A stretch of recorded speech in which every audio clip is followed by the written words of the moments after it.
Olá, meus caros. Uma dúvida muito comum em todas as pessoas, especialmente quem vai abrir um negócio novo, mas também quem já tem um negócio, é a seguinte: que impostos a minha empresa vai pagar? Para facilitar a compreensão disso, nós optamos por fazer 3 vídeos diferentes, porque existem 3 sistemas tributários diferentes. Existe o simples, existe o lucro real e existe o lucro presumido. Eles têm regras diferentes entre si.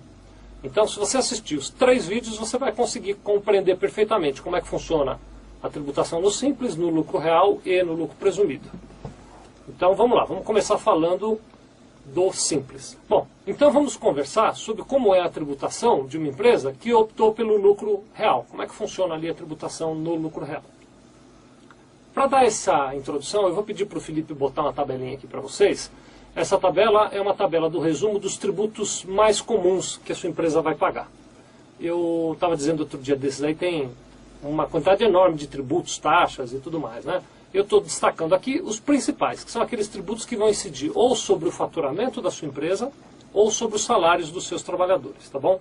Então vamos lá, se você olhar a tabela, você vai ver que tem o PIS, que é o Programa de Integração Social, tem a COFINS, que é a Contribuição para o Fundo de Investimento Social, tem o Imposto de Renda à Pessoa Jurídica, tem um imposto que a gente chama de CSLL, que é a Contribuição Social sobre o Lucro Líquido. Existe o IPI, que é o Imposto sobre Produtos Industrializados e que é pago pelas indústrias. Existe o ICMS, que é o Imposto sobre a Circulação de Mercadorias e Serviços, que só é pago por quem vende mercadorias e produtos. E existe o ISS, que é o Imposto sobre Serviços, que só é pago pelos prestadores de serviço. Só para deixar claro, se a sua empresa tem todas essas atividades, se ela é uma indústria, comércio e prestação de serviço, nas vendas que você fizer de produtos industrializados, você pagará IPI e pagará ICMS.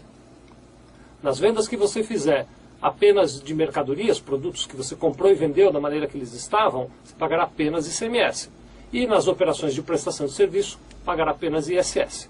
Os demais impostos, PIS, COFINS, Imposto de Renda e Contribuição Social, incidem em todas as operações. Então, esses são os tributos principais que incidem sobre as notas fiscais que a tua empresa vai emitir. E num outro grupo, eu quero destacar para vocês os encargos, que são aqueles encargos que você pagará sobre a remuneração dos seus funcionários. Os encargos principais, que vão lá ser administrados pelo governo, são o INSS, que é a contribuição para a Previdência Social, e o FGTS, que é o Fundo de Garantia por Tempo de Serviço. Então tá aí, essa é uma lista resumida daqueles impostos e encargos que você vai pagar aí na sua empresa. Vamos tirar essa lista para eu conversar com você um pouquinho. Agora, qual é o segredo da coisa, né? Como é que você diferencia os diversos regimes tributários? É que para cada sistema tributário, lucro real, simples ou lucro presumido, existem regras específicas que definem como é que nós vamos calcular esses impostos. Então agora, nessa segunda tabela que eu vou pedir para o Felipe colocar, eu vou mostrar para vocês quais são as regras de cálculos desses impostos dentro do formato do lucro real. Tá bom? Vamos lá? Deixa eu arrumar minha tabela aqui. Então vamos lá. Primeiro, falando a respeito do PIS. O PIS, no lucro real, ele corresponde a 1,65% de uma figura que eu vou criar aqui para chamar de valor agregado. A legislação é um tanto complexa para definir a regra, eu vou sintetizá-la ao máximo. Imagine que você comprou determinado produto por R$10 e está vendendo aquele produto por R$15. O valor agregado, que eu estou chamando aqui de valor agregado, é essa diferença entre o preço de compra e o preço de venda. Então, R$5, né? Preço de venda 15, preço de compra 10, o valor agregado é R$5. Você pagará 1,65 sobre esse valor agregado. Esse é um resumo, é mais complexo do que isso, mas para você ter uma noção, basta isso aqui. A COFINS, ela no lucro real corresponde a 7,6% do que eu também estou chamando de valor agregado, que é essa mesma imagem que eu usei para falar sobre o PIS. Então, 7,6% sobre o valor agregado para fins de COFINS. Quando a gente vai para imposto de renda, o imposto de renda ele tem uma alíquota, deixa eu ver como eu escrevi aqui, eu escrevi de 15% ou 25% sobre o lucro apurado. Aí você vai perguntar, mas escuta, é 15 ou é 25? São os dois, deixa eu te explicar. Você vai apurar o lucro num determinado mês, e do valor do lucro você pagará 15% ou 25% seguindo esta regra. Se o lucro ou melhor, a parcela do lucro que estiver até R$20.000 naquele mês, pagará 15%. E a parcela do lucro que exceder a R$20.000 pagará 25%. Vamos colocar um exemplo, né, porque pode ficar confuso. Então funciona assim. Você teve num determinado mês um lucro de R$35.000. Nós vamos calcular o imposto de renda assim. Você pagará 15% dos primeiros R$20.000 de lucro e pagará 25% sobre o excesso, ou seja, sobre os R$15.000 que passaram de 20.000 para dar os 35.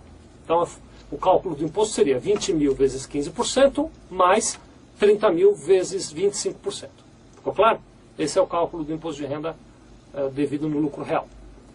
Na contribuição social, não tem essa regra tão complicada, é mais simples. O valor da contribuição social a ser pago é de 9% sobre o lucro apurado. Apurei um lucro de R$35.000, vou pagar 9% sobre aqueles R$35.000. Prosseguindo, o IPI. O IPI já é um pouquinho mais complexo. O IPI ele depende do produto final. Então você que tem uma fábrica, está produzindo um determinado produto, esse produto final você precisa enquadrá-lo na tabela de incidência do IPI e encontrar as alíquotas que variam de 0 até 200%. Então você vai lá procurar na tabela do IPI qual é a alíquota do seu produto. Lembrando que se você tem mais de um produto na sua fábrica, você pode ter alíquotas diferentes para cada um deles. Então é preciso tomar cuidado. Agora, o IPI ele funciona num regime de não cumulatividade. Então você paga o IPI na saída, mas deduz do valor da saída os créditos que você teve de IPI na compra de insumos. Então é um processo de não cumulatividade. Prosseguindo, o ICMS. O ICMS aqui em São Paulo, a alíquota interna é de 18%. Há casos em que, mesmo na alíquota interna, você vai ter alíquotas diferenciadas, 25%, 12% ou até mesmo 7%, mesmo para operações aqui dentro de São Paulo. Mas a alíquota padrão do ICMS é de 18%. E ele também funciona num regime de não cumulatividade. Então, em teoria, você também vai pagar 18% sobre o valor agregado, mais ou menos como eu descrevi lá no caso do PIS e da COFINS. Quero te lembrar que eu aqui estou te dando uma visão muito superficial do tributo, né? Isso não é uma aula de ICMS, mas em regras gerais é isso, é 18% do valor agregado. Vamos falar de ISS agora. O ISS no lucro real, ele vai de 2% até 5%. Essa variação, você vai definir se é 2 ou 5, de acordo com o tipo de serviço prestado e com o tipo da tributação estabelecida na cidade onde aquele serviço foi prestado. Prosseguindo, a gente tem a questão do INSS, a contribuição da Previdência Social, que vai incidir sobre o total da remuneração paga aos seus trabalhadores. Eu estou considerando uma média de 28%. Ela pode ser maior ou menor. O que define se ela é maior ou menor? É a soma do que a gente chama de terceiros nessa contribuição, que inclui ali o seguro de acidente do trabalho. Dependendo do grau de risco da sua empresa, você tem um acidente de trabalho maior ou menor. Vamos trabalhar com 28%, que está um percentual base para você ter uma ideia geral. E por fim, tem a questão do fundo de garantia. O fundo de garantia corresponde a 8% sobre o total da remuneração paga para os seus trabalhadores. Então tá aí, tem um desenho de um resumo muito resumido, muito simplificado, tem uma série de regras que eu não estou mencionando aqui, mas que vai permitir que você tenha uma visão em grossas linhas do que é a tributação no lucro real. Muito obrigado.